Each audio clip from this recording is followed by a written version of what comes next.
Bueno, muy bien. Bueno, buenas tardes a todos y todas las y los estudiantes y graduados y graduadas de la Facultad de Ciencias Médicas. Pido disculpas por la demora, ya que tuvimos un inconveniente técnico, pero bueno, son cosas que pueden ocurrir en la virtualidad, que estamos en este híbrido de transición con la presencialidad y la virtualidad. Bien, nuevamente y continuando con los seminarios que venimos brindando a través de la Secretaría de Extensión Universitaria y Bienestar Estudiantil, en conjunto con el Centro de Estudiantes de Ciencias Médicas, nuevamente tenemos el agrado de tener al doctor Ramiro Heredia, bien, que es un referente en la parte de emergentología y urgencias del Hospital de Clínicas, y además tiene un currículum muy acabado y es editor de varias revistas con respecto al hospital, en el cual hace traducción de papers y brinda esa información a todos los médicos que conformamos parte del hospital y del resto del cuerpo médico. Así que Ramiro hoy nos va a brindar el paciente crítico y grave y post-COVID y sus consecuencias. Así que Ramiro, bienvenido. Muchas gracias nuevamente por tu tiempo. Perdón por la mora y el Un inconveniente placer. técnico, ¿sí? Bien. Bueno, ¿cómo andan? Un abrazo grande y los dejo con Ramiro. Gastón, muchas gracias, muy generoso. Y bueno, buenas tardes a todos. Perdón las demoras otra vez. Mi nombre es Ramiro Heredia, soy médico clínico, trabajo en un hospital de clínica en la división de urgencias. Y bueno, estamos, hoy lo que nos une, hace 2 semanas habíamos hablado de el paciente con COVID leve a moderado, que es el paciente mayormente ambulatorio, que tiene COVID, y las características de los síntomas prolongados persistentes junto con el manejo en esos pacientes. También habíamos hablado de cómo es la vuelta al ejercicio, digamos, de esos pacientes que, primero, qué controles tienen que hacerse en el post-COVID, después, cómo es la vuelta al ejercicio de esos pacientes. Hoy lo que vamos a hacer es hablar de lo que es el paciente con COVID prolongado, grave o crítico, ¿sí? Y vamos a centrarnos en esa población de pacientes, ¿sí?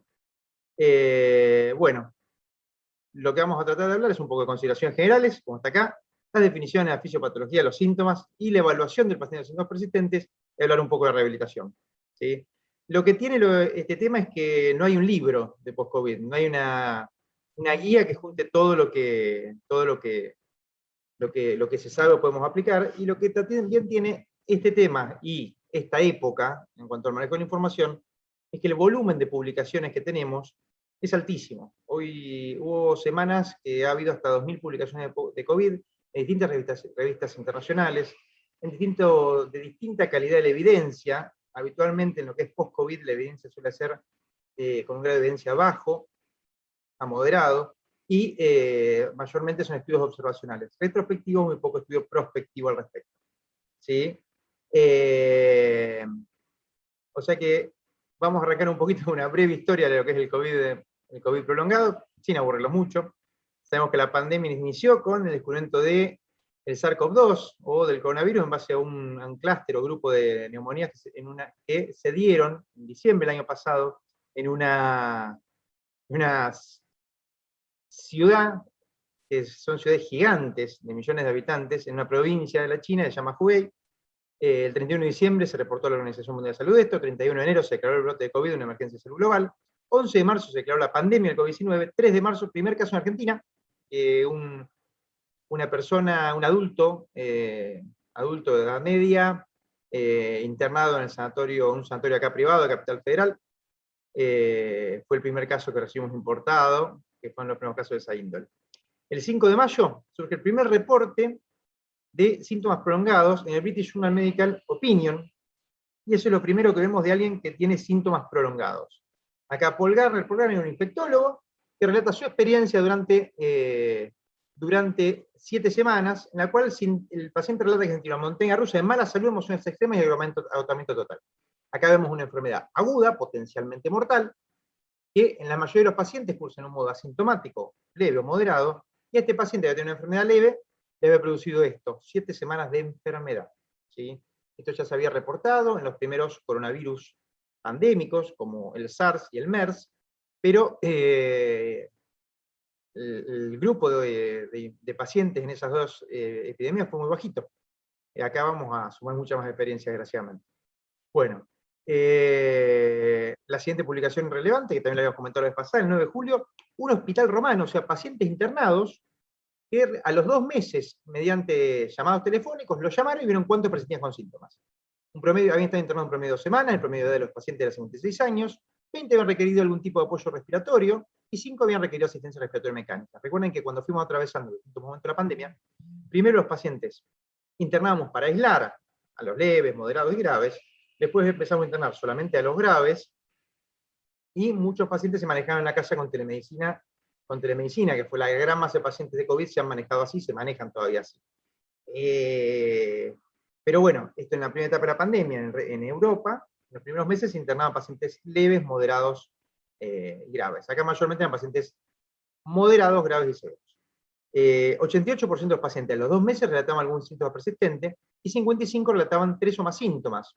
Los síntomas más reportados eran astenia, más de la mitad de los pacientes, disnea, casi la mitad de los pacientes, artritis y dolor torácico.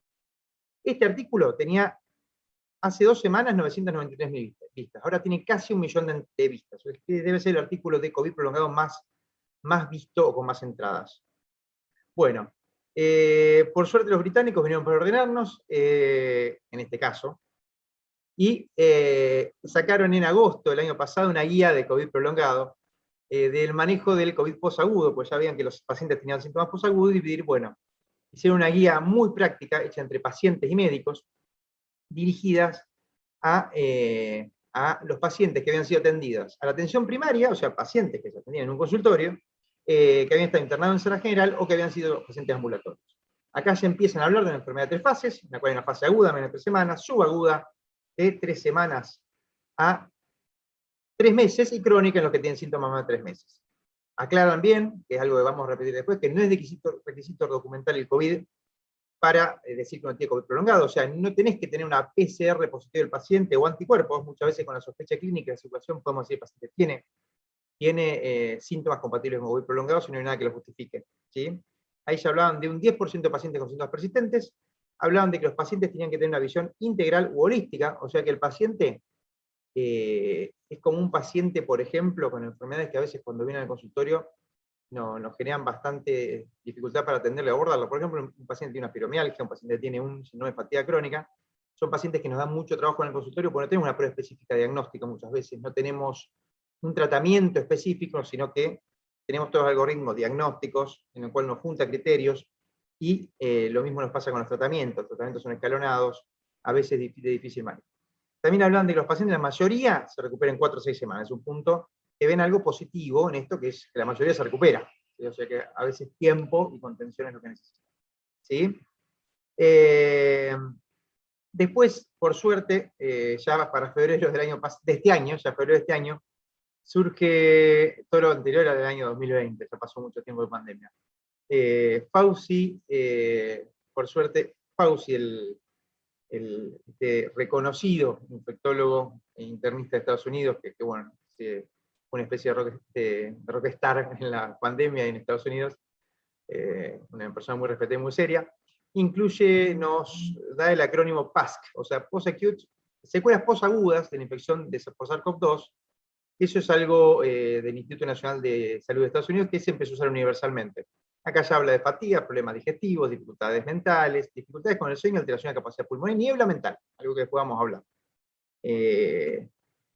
Bueno, avanzando un poco más, por suerte ya este año tenemos otra guía con recomendaciones, que es una revisión de COVID posagudo, que nos da un poco más de orden. British Journal of Medicine, una revista británica más importante de ciencia médica, y acá lo que hicieron fue revisar 227 artículos de COVID prolongado, incluida la guía de tratamiento, y surge una definición de COVID prolongado. Acá hablando de secuelas tenemos a un personaje, una definición de COVID prolongado que es la que vamos a aprender a usar, y también vamos a tener una definición, un marco temporal nos va a dar esto, y esta es la definición que las guías NICE es la que han recomendado, NIH, o sea, Instituto Nacional de Salud de Estados Unidos también, o sea, fuentes británicas, Estados Unidos y el CDC, recomendaron más o menos lo que vamos a tender a adoptar. Es el conjunto de síntomas persistentes que pueden, después de la infección aguda por el SARS-CoV-2, y que no pueden ser explicados por un diagnóstico alternativo. Por ejemplo, si ustedes tienen disnea, pero en la evaluación que yo hago del post-COVID, ustedes tienen una embolia de pulmón, esa es la causa de la disnea. Probablemente no lo sea el COVID prolongado. Si ustedes tienen astenia, pero cuando yo hago una evaluación tienen 20 de hematocrito o 6,6 de hemoglobina, quizás sea porque están atravesando una anemia aguda de no sabemos la causa, tenemos que estudiarla, ¿sí? Y aclara muy bien que es una condición secular que se extiende más allá de las 4 semanas de infección. Ponemos como marco temporal entre el COVID agudo y el posagudo, digamos, 4 semanas para manejarnos de acá en adelante. Puede afectar a cualquier paciente con COVID, independientemente de la gravedad inicial. Esto quiere decir que no necesariamente hay que haber tenido inclusive síntomas para tener síntomas de post-COVID, aunque en los pacientes que tienen COVID severo o grave, se superpone con las secuelas de una enfermedad crítica, ¿sí? O sea que ahí se nos superponen los pacientes que tienen enfermedades críticas, como por ejemplo, pacientes que tienen una sepsis, pacientes que tienen un shock, como ejemplos de enfermedad crítica multisistema. No hace falta haber documentado el COVID-19, de vuelta hacemos hincapié en que no hace falta tener una PCR para decir que tenés un post-COVID.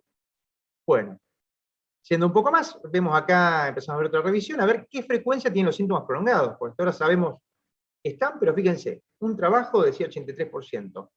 En Estados Unidos, por ejemplo, un trabajo muy famoso que salió del MMWR, que es la revista del CDC de los Estados Unidos, también por julio-agosto del año pasado, sobre casi 300 pacientes ambulatorios, vean que a las 3 semanas, por lo menos el 70% de los pacientes tenían síntomas prolongados, y que el grupo de pacientes de menos, de adultos jóvenes, menos de 34 años, un 20% tenía. O sea, fíjense que no hay necesariamente, uno tiene que ser grande y con comorbilidades para tener síntomas de post-COVID. Aquí sí salió publicada en JAMA Network Open, una famosa revista británica, una revisión de 45 estudios, casi 10.000 pacientes, la mayoría eran de calidad intermedia moderada, y acá ven que el 73% de los pacientes experimentaba al menos un síntoma de COVID prolongado. Los síntomas más frecuentes, astenia, o sea, cansancio extremo, la disnea, o sensación de falta de aire, los trastornos del sueño e insomnio. Muchas veces no le preguntamos al paciente cómo duerme, y uno le pregunta, ¿cómo dormía antes de tener COVID? Dormía 8 horas, 7 horas, me despertaba 1 o 2 veces. ¿Cómo dormía después de tener COVID? No duermo, no me puedo dormir, me despierto y no me recupero. Reportan también, bueno, la anosmia, la niebla mental, la tos, el dolor torácico, desgaucio y la fiebre de bajo grado como causas, como otros efectos de COVID prolongado. Bueno, la Organización Mundial de la Salud, vamos acá a usar esta foto del director de Tedros, y no me sale el apellido, el director de la Fundación de la Organización Mundial de la Salud, para hacer acá un freno y una aclaración muy importante. La definición de cuándo hablamos de COVID crítico, cuándo hablamos de COVID grave y cuándo hablamos de COVID moderado a leve. Vamos a sacar el moderado a leve, es fácil la definición, son pacientes que no son ni críticos ni graves. ¿Cuándo es COVID crítico? Es todo paciente que requiere algún apoyo, asistencia respiratoria mecánica, invasiva o no invasiva, o sea, va desde el paciente que utiliza una cánula nasal de alto flujo, que utiliza una carpa, que utiliza un helmet de oxígeno o casco de oxígeno, que utiliza ventilación no invasiva con las máscaras con interfase facial, de distintas formas de interfase facial, que se tiende a no recomendar en COVID mayormente, hasta el paciente que requiere intubación orotraqueal y asistencia respiratoria mecánica. Entonces, el paciente que necesita apoyo respiratorio, el paciente que necesita apoyo con vasopresores, o sea, necesita drogas para mantener la presión, que tiene un shock, que está chocado, digamos, y estos dos pacientes, los críticos, son los que ingresan a terapia. O sea, ingresa a terapia, paciente crítico, ¿sí? 2 indicaciones duras, estrictas de ingreso a terapia: requerimiento de asistencia respiratoria, mecánica invasiva o no invasiva, y uso de vasopresores, siempre y cuando haya disponibilidad. Y el paciente grave es todo aquel paciente que tiene una saturación de oxígeno respirando aire ambiente menor al 93%, ¿sí? Igual a menor al 93%, fíjense ahí, saturometría de pulso, no gasometría para usarlo. Aquí tiene una frecuencia respiratoria mayor de 30 latidos por minuto, 30 respiraciones por minuto, o sea, hasta ahora con un saturómetro y tomando bien la frecuencia respiratoria ya hacen diagnóstico de el paciente con COVID grave, ¿sí? O el paciente tiene síntomas clínicos de insuficiencia respiratoria, aquel que tiene dificultad respiratoria a simple vista, o sea, que tiene cianosis central, uso de músculos respiratorios accesorios, tiraje intercostal, signo de Hoover. Todos esos pacientes son los que se internan en sala general. O sea, 2 definiciones. Paciente que requiere oxígeno, ya es grave o crítico por lo menos. Si ese paciente necesita terapia intensiva, es crítico. Todos los que son graves y los que no son estas definiciones, leve o moderados. Es muy importante para saber cómo nos vamos a manejar, y lo que sigue desde acá en adelante vamos a tender a hablar de los pacientes críticos y graves. Bueno, COVID grave o crítico. ¿Qué datos tenemos de COVID grave o crítico? Bueno, esto fue muy variable. ¿Se acuerdan cuando empezó la pandemia que nosotros veíamos la foto de los pacientes con máscaras respirando, primero, las fotos que nos llegan de Europa de hospitales abrumados de pacientes con COVID, y pacientes ventilados de terapia intensiva, y una foto que vimos muy frecuente además fue el paciente en prono, o sea, respirando boca abajo. Eso sabemos que, hoy en día sabemos que eso mejora la sobriedad de los pacientes, que eso permite un mejor reclutamiento alveolar de los pacientes ventilados y mejora la relación BQ, o sea, ventilación-perfusión, por lo cual es una técnica que utilizamos mucho en los pacientes ventilados y que mejoró mucho. Por un lado, el prono vigil, o sea, prono despierto, se vio una corte de Nueva York de más de 100 pacientes, que salió publicado en JAMA, se vio que eso evitaba 1 de cada 3 intubaciones y casi la mitad de los pacientes que ingresaban a UTI. O sea, despierto, boca abajo, respirando con una cadena de oxígeno. Y el prono ventilado también se usó mucho en terapia. Tenemos datos locales, SATI-COVID, un trabajo publicado el 2 de julio en la revista The Lancet, un trabajo en la revista británica, argentino, prospectivo multicéntrico, casi 2.000 pacientes en asistencia respiratoria mecánica, de marzo a octubre del 2020. O sea, los primeros 6 meses de pandemias, nos ubicamos en el tiempo. No teníamos vacunas, mortalidad muy alta en terapia en ese momento, ¿sí? 70% de los eran hombres, la edad media alrededor de 60 años, si eso es más o menos la primera ola, el promedio que tuvimos. Después en la segunda ola la edad media bajó por debajo de 60 por la vacunación, ¿sí? La mayoría eran hipertensos y obesos, o sea, tenían comorbilidades. El 50% había requerido vasopresores. El promedio de asistencia respiratoria mecánica, 13 días. O sea, fíjense, casi 2 semanas un paciente requiriendo terapia intensiva y ventilado. La mayoría utilizaban ventilación pulmonar protectiva, o sea, después vamos a ver. Y el casi 90% tenía síndrome de distrés respiratorio adulto, ¿sí? Y mayor del 60% había requerido prono, o sea, 90% estaban distresados, ¿sí? O sea, distrés por COVID, y el 60% había requerido posición en prono en el tratamiento. La mortalidad 57%, o sea, casi 60%, muy alta, ¿sí? Esto es primera ola, sin vacunas, población más añosa la más perjudicada, ¿sí? Después, yendo un poco más, encontramos otra revisión un poquito más atrás, en la que ahora nos habló de la primera ola, pero en Estados Unidos, ¿sí? Acá tenemos una revisión, en Brasil, Portugal, Dinamarca, Estados Unidos los pacientes. Publicada en Clinical Microbiology and Infection, una revista internacional publicada en el Elsevier, una revisión sistemática, 32 artículos, casi 70.000 pacientes. Acá vemos 59% eran hombres, la edad media en 56 años, periodo de evaluación no había vacunas tampoco, ¿sí? La mortalidad del 32.3%, fíjense, menor mortalidad en el hemisferio norte, en esta parte. Y acá compararon la mortalidad, o sea que se moría 1 de cada 3. Y comparándolo con la mortalidad de neumonía grave, que el comparador que tenemos es la otra, la neumonía grave, que tiene la comunidad grave, 16 a 18%, es una mortalidad del doble de la neumonía grave de la comunidad, ¿sí?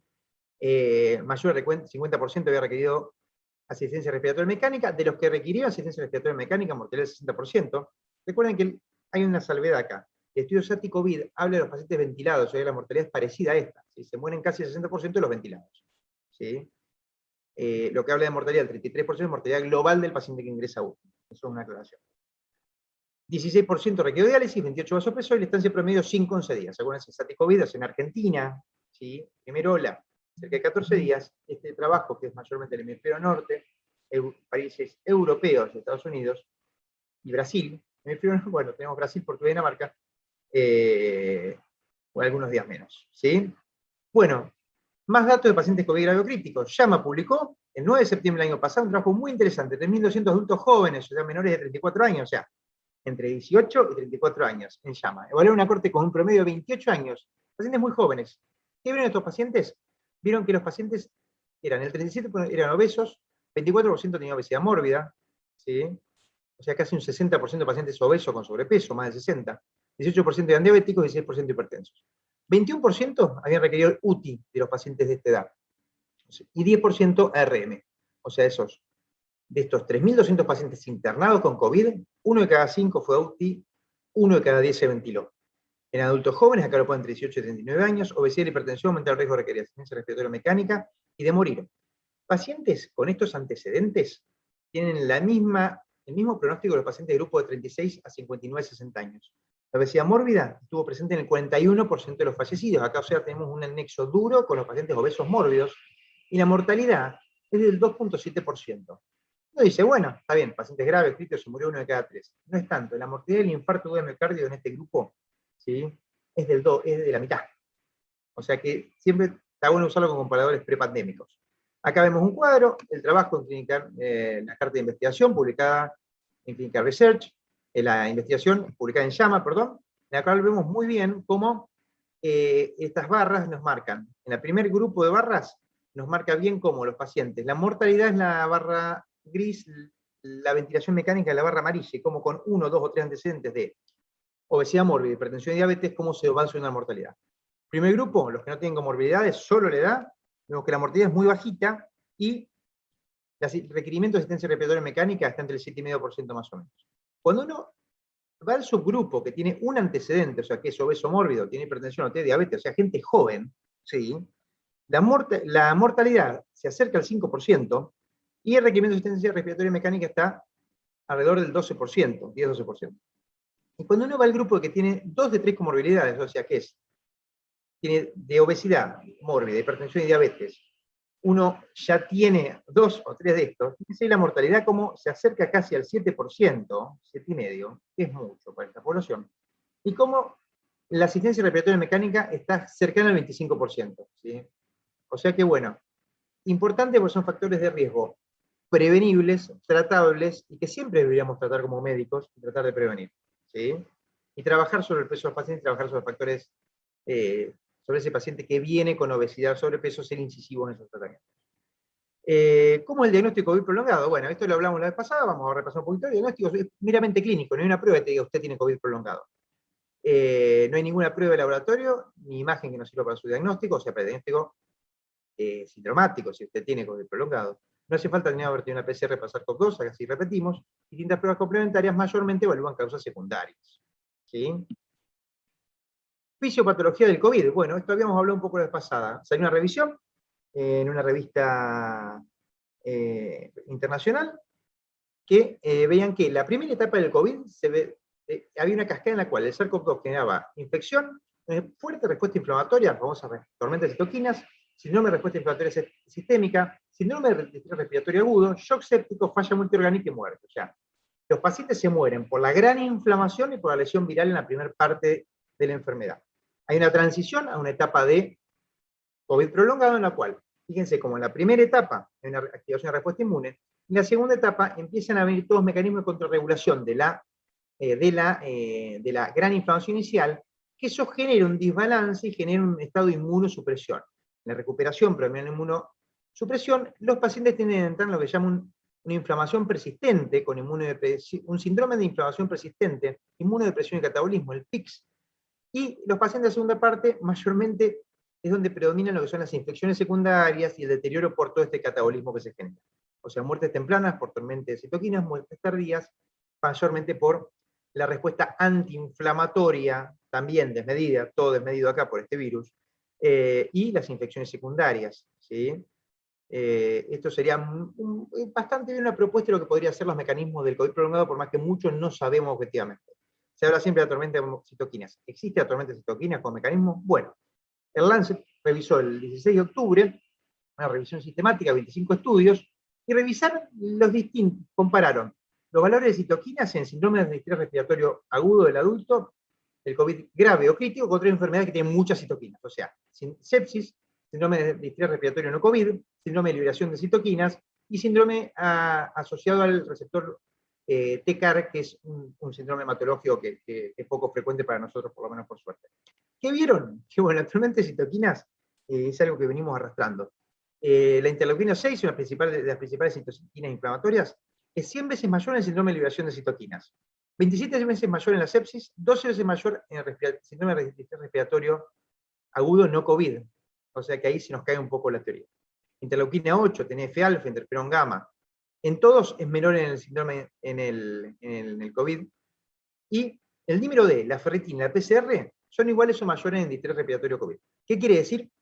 Que ya en el COVID no hay una gran respuesta, no hay una gran tormenta de citoquinas por definición, tenemos más como marcadores útiles de inflamación y pronóstico el dímero D, la ferritina, la PCR, como para hacer cuando el paciente está empeorando o va a empeorar.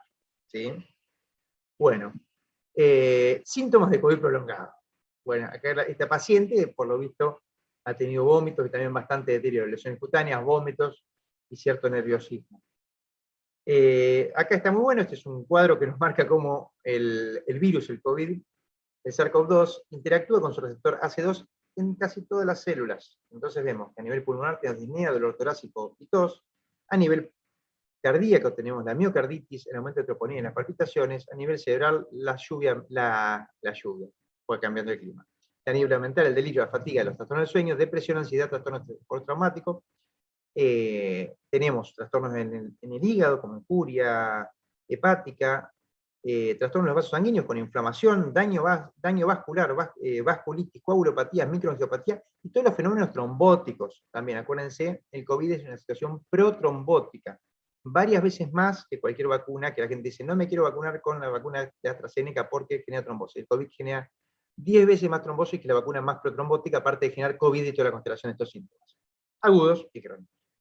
Síntomas gastrointestinales, síntomas renales y síntomas pancreáticos. Ahora vamos a indagar un poquito. Ya hablamos de la astenia principalmente en la parte de COVID leve a moderado, o sea que por ahí ahora la vamos a pasar un poco por alto. ¿Sí? COVID prolongado, bueno, vamos a los trabajos que tenemos. Acá lo tenemos a Kenny de South Park haciendo, animándonos un poco.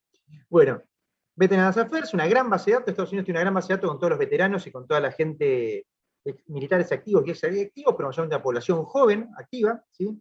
A los primeros evaluaron, salió publicado en Nature, caracterización multidimensional de las secuelas post-agudas del COVID, en el cual evaluaron a una gran corte de pacientes, más de 5 millones de pacientes. Con esos, evaluaron más de 5 millones de pacientes, eso evaluaron los pacientes que tenían COVID positivo, que habían tenido una prueba positiva para COVID, y evaluaron cuáles tenían síntomas prolongados. Primeros 30 días de la enfermedad, más allá de los primeros 30 días de la enfermedad, las personas con COVID-19, que tuvieron COVID-19, tienen mayor riesgo de muerte y uso de recursos sanitarios. ¿Sí? Dato importante. Gradiente de riesgo aumentó con la gravedad del cuadro inicial, definido por el sitio de atención. O sea, pacientes que fueron ambulatorios se murieron más y usaron más los servicios médicos, los pacientes que estuvieron internados en sala general. Los que estuvieron en sala general usaron menos recursos, servicios médicos, perdón, ambulatorios usaron menos recursos que estuvieron en sala general menos recursos que estuvieron en terapia, los que estuvieron en terapia menos recursos que estuvieron internados en los que requirieron asistencia respiratoria mecánica. Si es un gradiente de riesgo, lo marcan ahí, y ven acá que el paciente de peor pronóstico, la gravedad inicial marca a veces el pronóstico a largo plazo. La mortalidad a 6 meses, 60% mayor que el grupo control. O sea, los pacientes que tuvieron COVID, 60% más mortalidad que los pacientes que no tuvieron COVID. Con mayor posibilidad de consultar ambulatoriamente y mayor número de frecuentes de consultas ambulatorias, o sea, mayor uso de recursos sanitarios. ¿Sí? ¿Qué hicieron también en este trabajo? Agarraron y tomaron 13.000 pacientes con COVID, 13.000 pacientes que habían estado internados con COVID, y los compararon con 13.000 pacientes históricos de otro año que habían estado internados con una influenza, por gripes, que es el comparador histórico. Todos decíamos, es una gripe esto, o muchas autoridades sanitarias decían, esto es una gripe. Bueno, lo que vieron, 13.000 pacientes con COVID contra 13.000 pacientes con influenza hospitalizados, vieron que la mortalidad de los pacientes con COVID era un 51% mayor, o sea, el riesgo de muerte un 51% más, con mayor riesgo de consultas ambulatorias. O sea que, por lo visto, COVID le ganó a la gripe en lo que es mortalidad. Siguiendo con Kenny South Park, vemos acá una buena publicación en JAMA, en la cual empezamos a evaluar lo que son síntomas prolongados con una corte de pacientes de un tiempo. Marzo de este año, Universidad de París, en JAMA publica casi 500 pacientes que habían estado hospitalizados con COVID y los evalúan a 3 o 4 meses del alta. Entrevista telefónica, y lo que hacen es citar de control a todos los que estuvieron últimas, los que tenían síntomas persistentes. O sea, un buen criterio, ahí tenemos ya el paciente que estuvo crítico, siempre se evalúa después, y los pacientes que estuvieron en sala general, que tuvieron una enfermedad grave, a muchos los vamos a evaluar, pero los que tienen síntomas persistentes, ¿sí? 51% relató al menos un síntoma y no tenían ante el COVID. Síntomas relevantes acá, la astenia, siempre a la cabeza, síntoma más frecuente en agudos y en crónicos, en agudos y en posagudos. 21% tenían síntomas cognitivos, sumamente importante preguntarlos, ¿sí? 16% relataban disnea, 12% relataban parestesias, es el único trabajo que lo coloca ahí en ese lugar y nunca las preguntamos. Es importante, hormigueos con todos los pacientes, ¿sí? Por ejemplo, como sinónimo de parestesia. 40% tenía un deterioro cognitivo objetivo, ¿sí? ¿Qué es un deterioro cognitivo subjetivo? Que el paciente venga y le relate. No, no me acuerdo, no encuentro el nombre, pierdo la llave, no me puedo concentrar, leo 5 minutos y me pierdo. Perfecto. Deterioro cognitivo subjetivo, lo relaté al paciente, lo hago objetivo haciendo test y pruebas, y ahí lo objetivo. Entonces, 40%, 4 cada 10 pacientes tuvieron deterioro cognitivo objetivo. 25% síntomas psiquiátricos. Preguntar si los que estuvieron en UTI, mayor incidencia de ansiedad, depresión, trastorno de estrés postraumático. 75% de internado en UTI, debilidad con signo de miopatía, o sea, sarcopenia, miopatía, neuropatía de paciente crítico y neuropatía social COVID, miopatía, neuromiopatía social COVID. La tomografía de tórax, 75% de los que estuvieron internados en terapia, tenían TC de tórax control patológico, contra un 58% de los que no habían estado internados en terapia. Lesiones fibróticas en casi la mitad de los pacientes estuvieron ventilados. ¿Sí? Ecocardiograma. ¿A quiénes le hacemos un ecocardiograma? Fíjense acá, de estas casi 500 pacientes, el 10% tienen deteriorada función sistólica y todos habían estado internados en terapia, casi el 10%. Conclusión, todo paciente que estuvo en terapia requiere evaluación, examen físico, una ecografía cardíaca, un laboratorio y una imagen, no internados en terapia, control según síntomas. Esto es más o menos algo que se repite en la mayoría de los trabajos y podríamos usarlo como una recomendación. Siempre evidencias moderadas en el mejor de los casos.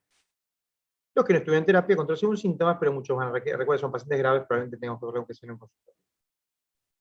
Bueno, otro trabajo interesante, 29 de septiembre de este año, llamamos un poco más actual, casi 2.500 pacientes hospitalizados en Wuhan, y una población de pacientes chinos que estuvieron graves y críticos, o sea, un tercio estuvo crítico, los encuestaron al año, le hicieron una evaluación al año, telefónica inicialmente, y vieron cuáles tenían síntomas persistentes. Al año tener COVID grave o crítico, 45% tiene al menos un síntoma persistente. Astenia, sudoración, presión torácica, ansiedad y mialgia son los síntomas predominantes. Para cuantificar cómo se desenvuelven en su vida, usaron el score de CAT, o sea, el score que usamos para evaluar a los pacientes con EPOC, que si se ven acá, vemos, evalúa distintas variables y da un puntaje. Tener un score de CAT mayor a 10 implica que el paciente tiene una enfermedad por lo menos moderada, ¿sí? Por lo menos un compromiso por la enfermedad por lo menos moderado en las actividades de la vida diaria, y en los síntomas, y en su calidad de vida. Fíjense que el 6.6% de los pacientes del año tiene un CAT mayor a 10. ¿Quién es lo que tiene un CAT mayor a 10? Principalmente en los que habían tenido enfermedad más grave y los que tenían antecedentes de enfermedad cerebrovascular. Casi el 90% de los pacientes va a tener un CAT con deterioro. Los pacientes de mayor gravedad en la fase aguda, o sea, los que tenían más síntomas, pacientes de mayor gravedad en la fase aguda, los que tenían más síntomas tenían peor score de CAT. ¿Sí? Así que bueno, interesante trabajo, síntomas un año en un trabajo chino. ¿Sí? Vamos un poco síntoma por síntoma, aparato por aparato. Acá tenemos a Sandro como ejemplo de síntomas respiratorios. ¿Sí? Recordemos que los pacientes que tuvieron COVID grave o crítico son pacientes que tuvieron en su mayoría insuficiencia respiratoria aguda y que requirieron oxígeno suplementario. Síntomas más frecuentes, disnea, dolor torácico y tos. Siempre que evaluamos los síntomas de COVID posagudos, siempre tenemos que evaluar las causas secundarias, descartarlas. ¿Sí? Neumonía asociada a cuidado de salud o asociada a la ventilación mecánica, la enfermedad tromboembólica venosa, el neumotórax, el neumomediastino, reportes que había aumento de incidencia de estas dos patologías en estos pacientes. Regularización de enfermedad de base, que el paciente tiene un EPOC revisado, causa regularización de EPOC, muchas veces infecciones virales o cuadros postvirales. El COVID es un virus, lo mismo pasa con el asma, por ejemplo. O un paciente tiene una enfermedad pulmonar intersticial. Las miopatías asociadas, ¿sí? Que el paciente relate disnea y lo que tiene en realidad es debilidad diafragmática, vamos a ver un trabajo muy interesante, etc. Reino Unido, o sea, el Ministerio de Salud británico, el Servicio de Salud británico, un muy buen servicio de salud, con una base de datos centralizadas, muy buen uso del recurso, evalúan a todos los pacientes que tuvieron COVID grave o crítico con una radiografía de tórax a las 12 semanas. Una buena pauta, por ejemplo, aunque lo que buscamos es una enfermedad probablemente intersticial que es difícil al ojo clínico de hacer diagnóstico con una radiografía.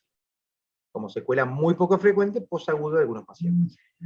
Encontramos acá un muy buen trabajo de COVID persistente, que salió, es una prepublicación de la American Thorax Society, un grupo británico publicó en la revista americana. Más de 800 pacientes que han estado hospitalizados con COVID grave o crítico hicieron una evaluación estructurada. O sea, 800 pacientes, más de 800, a las 4 semanas del alta, los llamaron por teléfono. ¿Sí? De estos 800 pacientes que habían estado internados en terapia o en piso, el 40% síntomas persistentes. Esos pacientes a las 6 semanas los citaron por un examen físico, un laboratorio, prueba de función pulmonar, una ecografía cardíaca, y la radiografía de tórax y la mayoría tomografía de tórax. evaluaron en un ateneo de expertos las imágenes.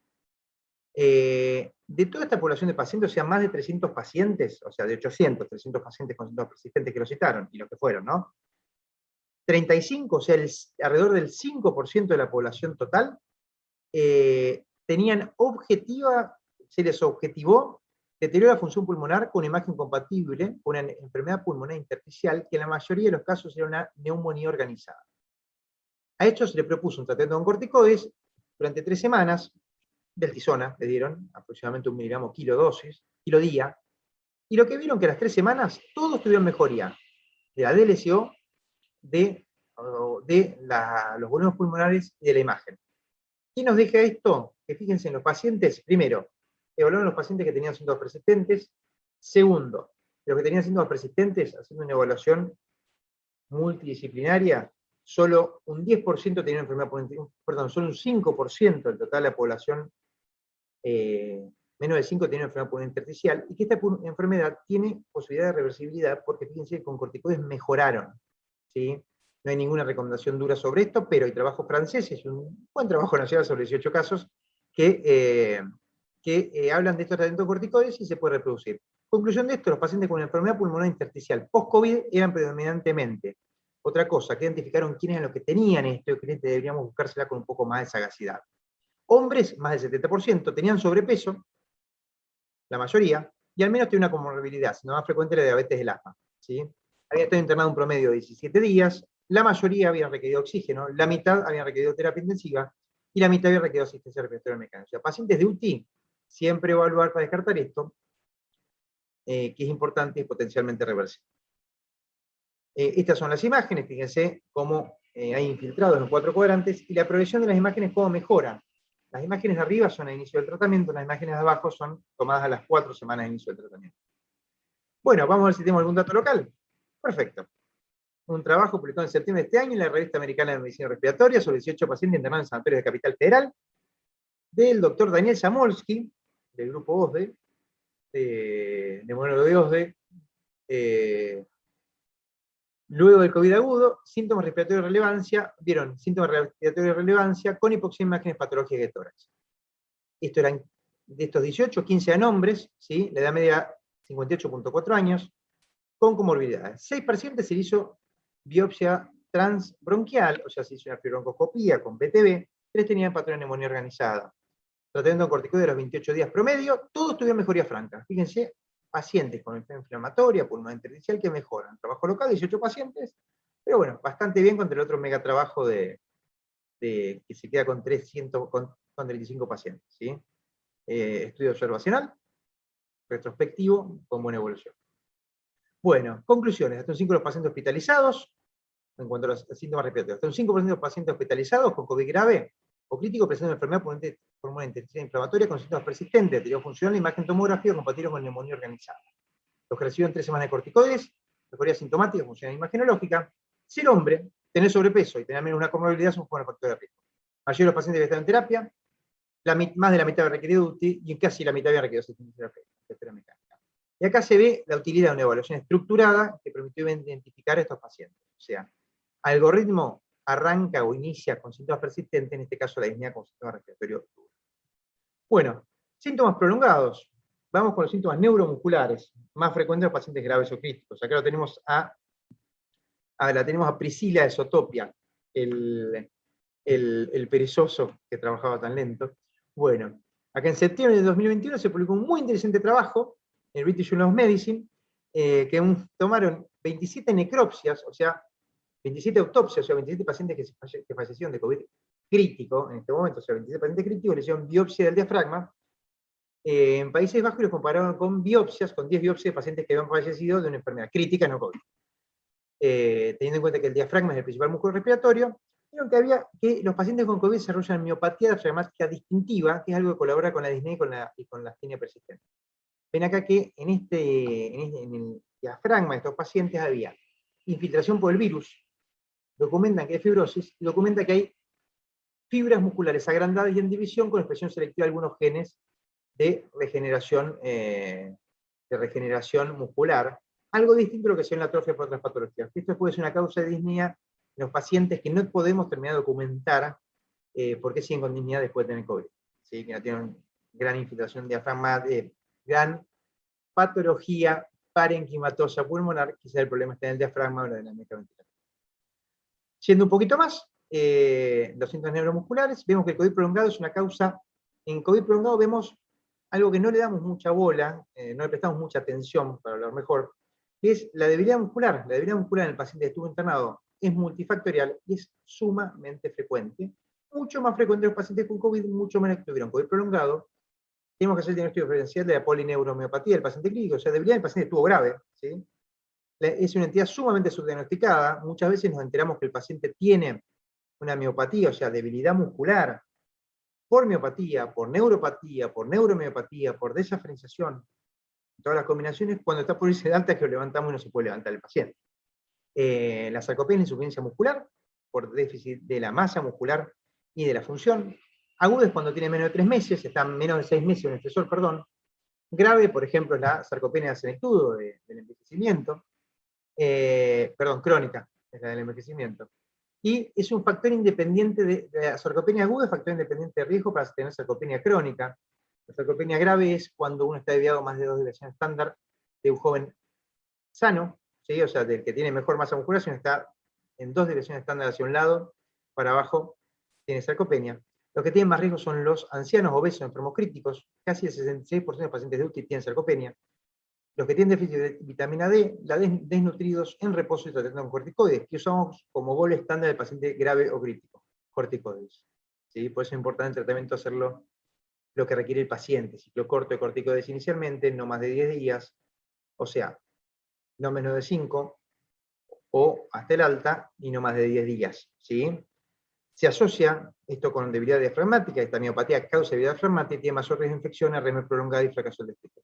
Muy interesante trabajo en Aging and Disease, en la cual hablan de la sarcopenia y el COVID, publicado el año pasado, en diciembre del año pasado.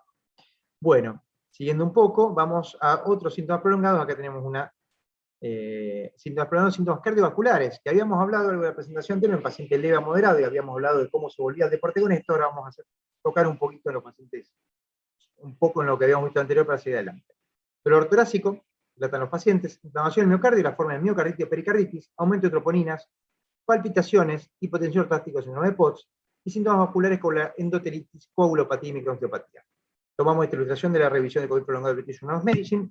Avanzando un poco más, encontramos este trabajo, el 2 de marzo de este año, en 2021, un muy buen trabajo de una periodista científica, en el cual dicen, salió publicado en JAMA, y ven, dice, los investigadores estudian lo que el COVID le hace al corazón. Revisaron 35 publicaciones.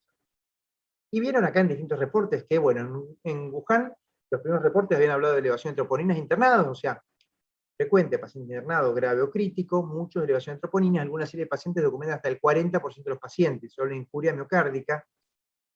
Y cuando hablamos de miocarditis o miopericarditis, hablamos de pacientes que tienen coronarias normales, o sea que no es isquémico el fenómeno.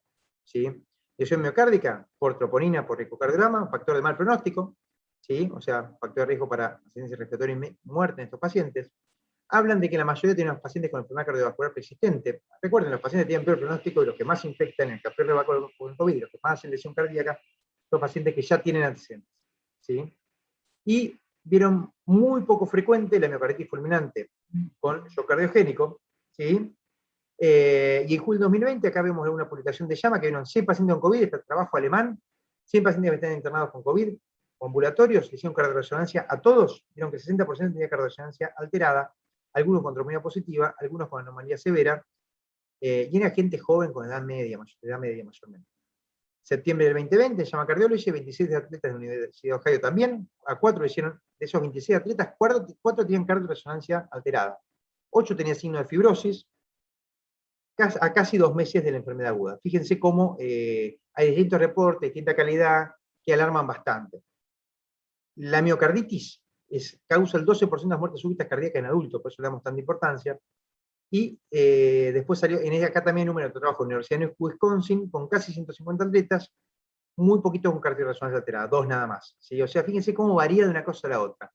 Por suerte, en Circulation, que hablábamos la vez pasada, o sea, la revista de la American Heart Association de Estados Unidos, evaluaron el 27 de julio de este año 20.000 atletas jóvenes, ¿sí? De 42 colleges y universidades, eran todos deportistas, gente joven, promedio de 20 años.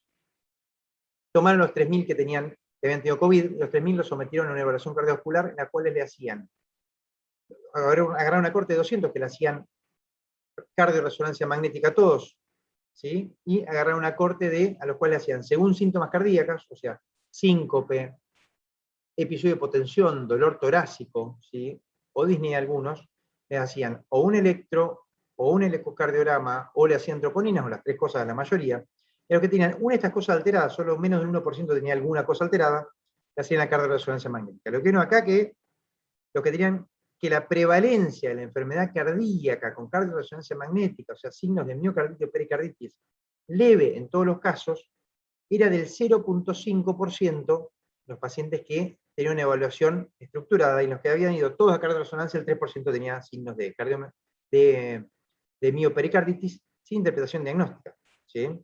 Y lo que vieron también es que todos los pacientes evaluados habían cursado una enfermedad leve, y las muertes que había habido en este grupo se habían internado alrededor de 6 pacientes, los 6 pacientes internados eran por una causa no cardíaca, y la única muerte que había, una muerte súbita no de origen no cardiovascular, ¿sí? Seguimos con síntomas prolongados, vamos acá a síntomas neurológicos. La niebla mental hablamos en la vez anterior, delirium, astenia, trastorno del sueño, todos los trastornos psiquiátricos, disautonomía, anosmia y digeusia como síntomas neurológicos persistentes, ¿sí? Un muy buen trabajo, llama 12 de febrero, una carta en la cual evaluaron, hicieron autopsia a 20 pacientes fallecidos, o sea, pacientes graves o críticos que se murieron, a 20 le hicieron una biopsia cerebral. Un tercio de estos pacientes tenía una forma especial de isquemia, o sea, capilaritis cerebral cortical con células gigantes multinucleares y megacariocitos. Eso podría explicar, quizás, esto que recuerden son pacientes críticos, pero que sea en paciente leve, esta inflamación cerebral a nivel cortical, no al grado que el paciente fallezca, podría justificar parte de la niebla mental que relatan los pacientes y todos los síntomas neurológicos y neurocognitivos que relatan, ¿sí? También se ven alteraciones en la astroglía, en la neuroglía, como causas de deterioro. Hubo una publicación muy interesante en Nature, en la cual analizaban todas las causas. ¿Cuál es la incidencia de síntomas neurológicos? Un buen trabajo, multicéntrico, ¿sí? Se hizo como una revisión. En mayo del 2021 se publicó en JAMA, más de 3.700 pacientes hospitalizados. Vieron que más del 80% de los pacientes dados de alta por COVID tenían un síntoma, un signo, un síndrome neurológico nuevo después de internación, ¿sí? Más del 55% tienen más de un signo o síndrome neurológico nuevo capturado en la evaluación clínica. O sea, uno es lo que relata y otra cosa es lo que yo encuentro, que es más importante. ¿Cómo habían tenido el 17%? 6% se ve en esta población, fíjese cómo duplica otras enfermedades críticas o graves. El síntoma más frecuente, autoinformado, si el paciente reporta síntomas, era la cefalea, anosmia y digeusia venían después. Encefalopatía aguda o síndrome era el síndrome neurológico más frecuente en estos pacientes, o sea, más del 50% había tenido encefalopatía, a veces manifiesta con anterior nivel de conciencia, alteración de conciencia. Muy rara la meningitis o encefalitis o miopatía por COVID, y todos los pacientes que tuvieron signos o síndromes capturados clínicamente, o sea, por examen físico, por pruebas diagnósticas, todos esos tenían un mayor riesgo de muerte intrahospitalaria. Casi 6 veces más el paciente que tiene un signo neurológico documentado, en el síndrome neurológico documentado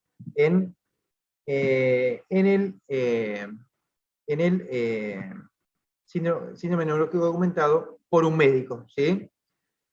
La presencia de un trastorno neurológico preexistente, o sea, pacientes que tienen enfermedad neurológica previa, también se asoció con mayor riesgo de desarrollar signos y síntomas neurológicos, y el riesgo de tener un cuadro neurológico nuevo por COVID aumentó 2.23 veces. Es un montón, o sea, la mortalidad aumenta casi 6 veces en el paciente que tiene algún síntoma neurológico, y la posibilidad de tener un síndrome neurológico nuevo aumenta 2 veces, 0.23, en el paciente que tiene enfermedad neurológica previa.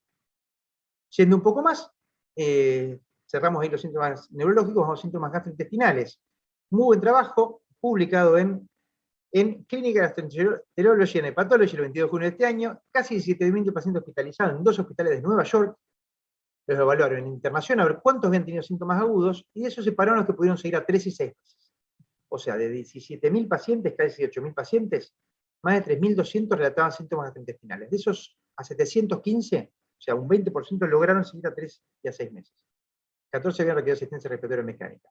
¿Cuáles fueron los síntomas reportados en agudo más frecuentes? La gastroenteritis aguda, ¿sí? Que se entiende por gastroenteritis pacientes que tuvieron náuseas, vómitos, dolor abdominal o diarrea. De esos pacientes, a los 3 meses y a los 6, el 90% lo había resuelto. O sea, síntoma agudo o buen pronóstico se resuelve sobre lo mayor. Hemorragia digestiva. No lo tenemos mucho en cuenta, pero está presente. Los pacientes, ese fue el segundo síntoma más frecuente, el tercer síntoma más frecuente. Los 90, hemorragia digestiva es que pacientes tuvieron hematopesia, pacientes que tuvieron melena, pacientes que tuvieron hematemesis, ¿sí? O algún episodio. La no repetición, o que no aparezca de vuelta, que tomó como resolución, el 90% lo había resuelto a los 3 o 6 meses, y el 95% a 6 meses. O sea, 2 síntomas que puede estar presente en agudos, recuerden, síntomas gastrointestinales, un tercio de los pacientes los reportan por lo menos un tercio de los pacientes reportan. Eso es up to date, la última revisión que hicieron, un tercio de los pacientes los reportan, en Infomed. Y se resuelven solo. Hay un síntoma que subestimamos, que no tratamos, que no interrogamos, que muchas veces no los tenemos en cuenta, es la anorexia, desnutrición o pérdida de peso de los pacientes. Segundo síntoma frecuente, hasta un tercio de los pacientes lo reportó, pacientes críticos, hasta un 50 o 70% lo reportado. La mayoría de los pacientes RATE no tienen hambre, tenemos que preguntarlo. A los 6 meses, el 50% no lo había resuelto todavía, y a los 6 meses, el 32% no había resuelto, o sea, todavía no recuperó su peso estos pacientes. Es importante, sobre todo cuando el paciente no tiene sobrepeso, no tiene otra condición. Esto habla de inflamación, el paciente todavía no terminó de recuperar, y un síntoma persistente sería el síntoma persistente de peor pronóstico, porque sigue. Los pacientes relatan una pérdida de peso, que tuvieron graves o críticos de 6 a 8 kilos, que suelen no recuperar o recuperan con dificultad, que no es que pierden grasa ese paciente. Ese paciente pierde masa muscular, pierde proteínas, no solo grasa. ¿Sí? Y, o sea, a tener en cuenta, pesar los pacientes, a interrogar y evaluar, y relatan pancreatitis aguda, presente en el 4% de los pacientes internados agudos, especialmente los graves o críticos, idiopática, que el tratamiento y el manejo es igual que las otras pancreatitis, por guías internacionales. Muy interesante este trabajo de síntomas persistentes gastrointestinales, ¿sí?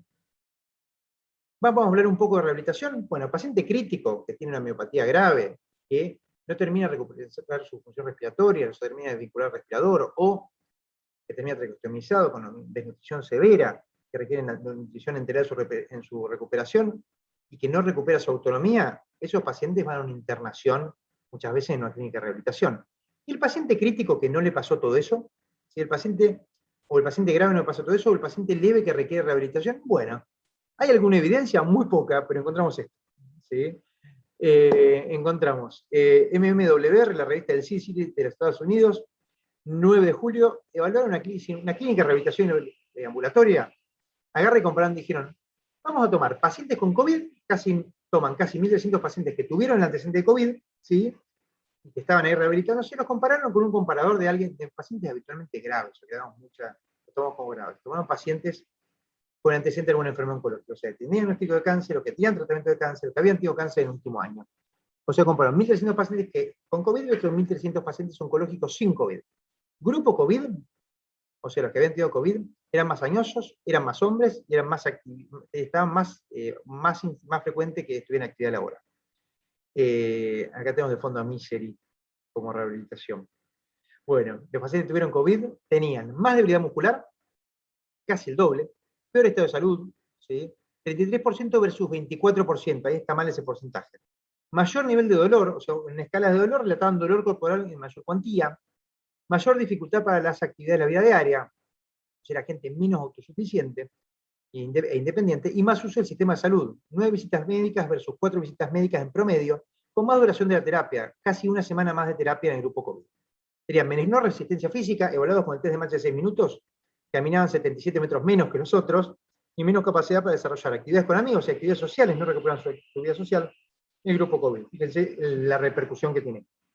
Bueno, tratamos de hablar de lo que no habíamos hablado en la charla anterior, en cuanto a rehabilitación, en cuanto a síntomas posagudos, sabiendo que tiene efectos sobre toda la economía del cuerpo, el COVID, ¿sí?